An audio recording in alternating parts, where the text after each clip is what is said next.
नमस्कार, creative education 91 या YouTube चॅनलवर तुमचं सगळ्यांचं स्वागत आहे। आज आपण अध्ययन साहित्य पेटी 2023-24 मध्ये जे निपुण भारत अंतर्गत अध्ययन साहित्य पेटी आलेली आहे त्यामध्ये हे शैक्षणिक साधन आलेले आहे। या शैक्षणिक साधनाच्या सहाय्याने आपण शाब्दिक उदाहरणे कसे तयार करता येतील ते शिकणार आहोत। ह्या फेन आकृत्या आहेत। यामध्ये हे काउंटर्स पण आलेले आहेत। या काउंटर्सच्या सहाय्याने आपण शाब्दिक उदाहरणे कसे तयार करता येतील ते शिकणार आहोत। तर चला तर मग ह्या वेन आकृत्या आपण मांडून घेतलेल्या आहेत। हे काय आहे रे? त्रिकोण, वर्तुळ आणि हा अष्टकोन आहे। त्रिकोणातील खेळाडू कोणता खेळ खेळतात? क्रिकेट। वर्तुळातील खेळाडू कोणता खेळ खेळतात? खो खो। आणि अष्टकोनातील खेळाडू कोणता खेळ खेळतात? कबड्डी। कबड्डी।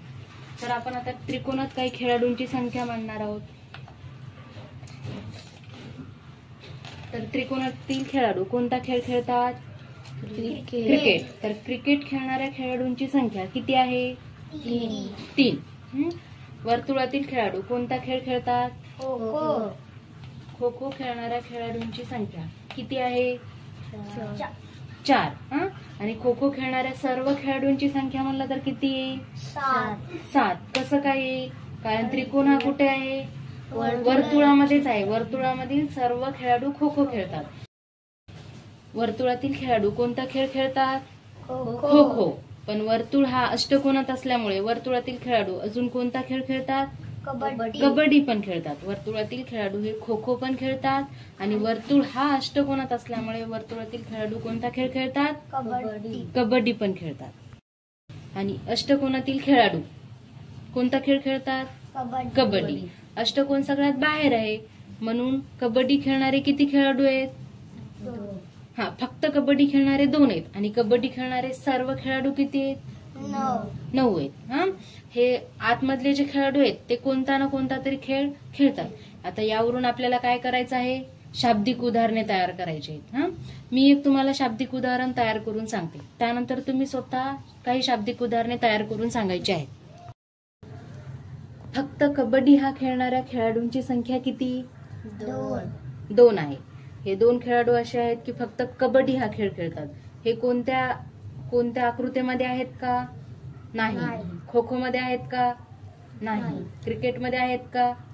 नाही। हा एक प्रश्न झाला। अजून प्रश्न तयार करा तुम्ही पण। क्रिकेट खेळणाऱ्या खेळाडूंची संख्या किती? क्रिकेट खेळणाऱ्या खेळाडूंची संख्या किती? किती आहे बरं?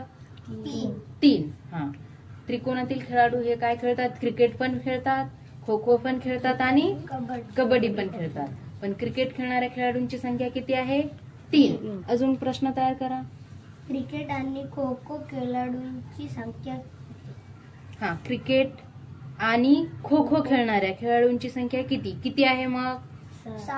7 आहे। बरोबर। कबड्डी खेळणाऱ्या सर्व खेळाडूंची संख्या किती?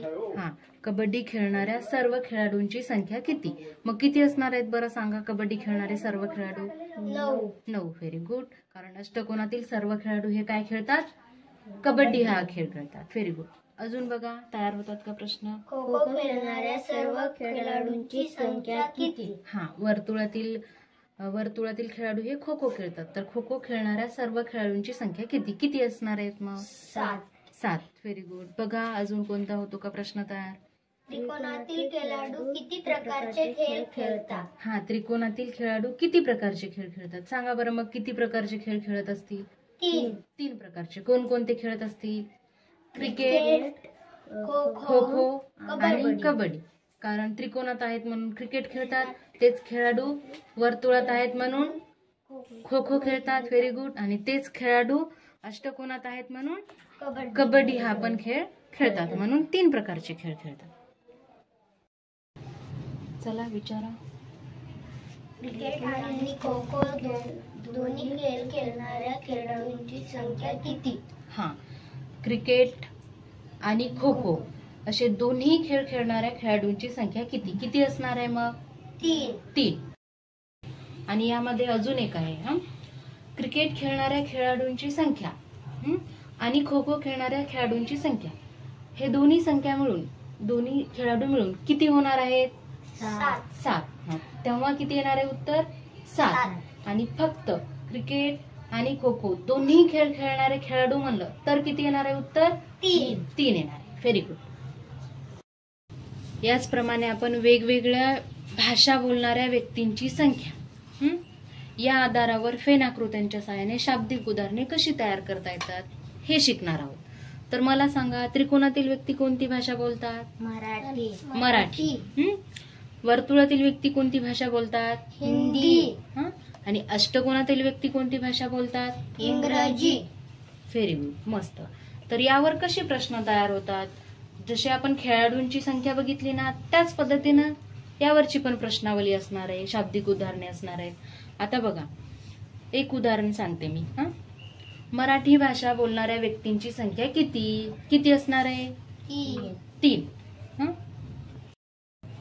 चला बरं, मग तुम्ही पण प्रश्न एक एक तयार करा. येतो का? प्रयत्न करा. बोला. मराठी आणि हिंदी भाषा बोलणाऱ्यांची संख्या किती?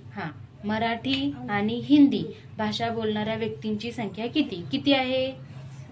7 आहे. Very good. मराठी आणि इंग्रजी भाषा बोलणाऱ्या व्यक्तींची संख्या किती? मराठी आणि इंग्रजी भाषा बोलणाऱ्या व्यक्तींची संख्या किती आहे? मग 9 आहे. अजून करा प्रश्न तयार. बघा, होतात का? भाषा बोलणाऱ्या व्यक्तींची संख्या किती? हिंदी भाषा बोलणाऱ्या व्यक्तींची संख्या किती? किंवा हिंदी भाषा बोलणाऱ्या सर्व व्यक्तींची संख्या किती? तर किती आहे हिंदी भाषा बोलणाऱ्या सर्व व्यक्तींची संख्या? 7 आहे. Very good. त्रिकोणातील व्यक्ती किती प्रकारच्या भाषा बोलतात? त्रिकोणातील व्यक्ती किती प्रकारच्या भाषा बोलतात? तर किती प्रकारच्या बोलतात? 3 प्रकारच्या. कारण त्रिकोणातील व्यक्ती हे वर्तुळात पण आहेत, म्हणजे हिंदी पण बोलतात. त्रिकोणातील व्यक्ती हे अष्टकोनात पण आहेत, म्हणजे इंग्रजी पण भाषा बोलतात. तयार करा. मराठी आणि हिंदी दोन्ही भाषा बोलणाऱ्या व्यक्तींची संख्या किती? मराठी आणि हिंदी अशा दोन्ही भाषा बोलणाऱ्या व्यक्तींची संख्या किती असणार आहे? मग 3 असणार आहे. ह्या त्रिकोणातील व्यक्ती मराठी पण बोलतात आणि त्रिकोणातील व्यक्ती हिंदी पण बोलतात. मग मराठी आणि हिंदी अशा दोन्ही भाषा बोलणाऱ्या व्यक्तींची संख्या 3 असणार आहे. पण इकडे बघा, मराठी भाषा बोलणारे आणि हिंदी भाषा बोलणारे व्यक्तींची संख्या असं जर विचारलं तेव्हा उत्तर काय असणार आहे? 7 असणार आहे. कारण मराठी भाषा बोलणारे आणि हिंदी भाषा बोलणारे व्यक्तींची संख्या 7 असणार आहे. पण मराठी आणि हिंदी या दोन्ही भाषा बोलणाऱ्या व्यक्तींची संख्या तेव्हा उत्तर काय असणार आहे? 3 असणार आहे. Very good.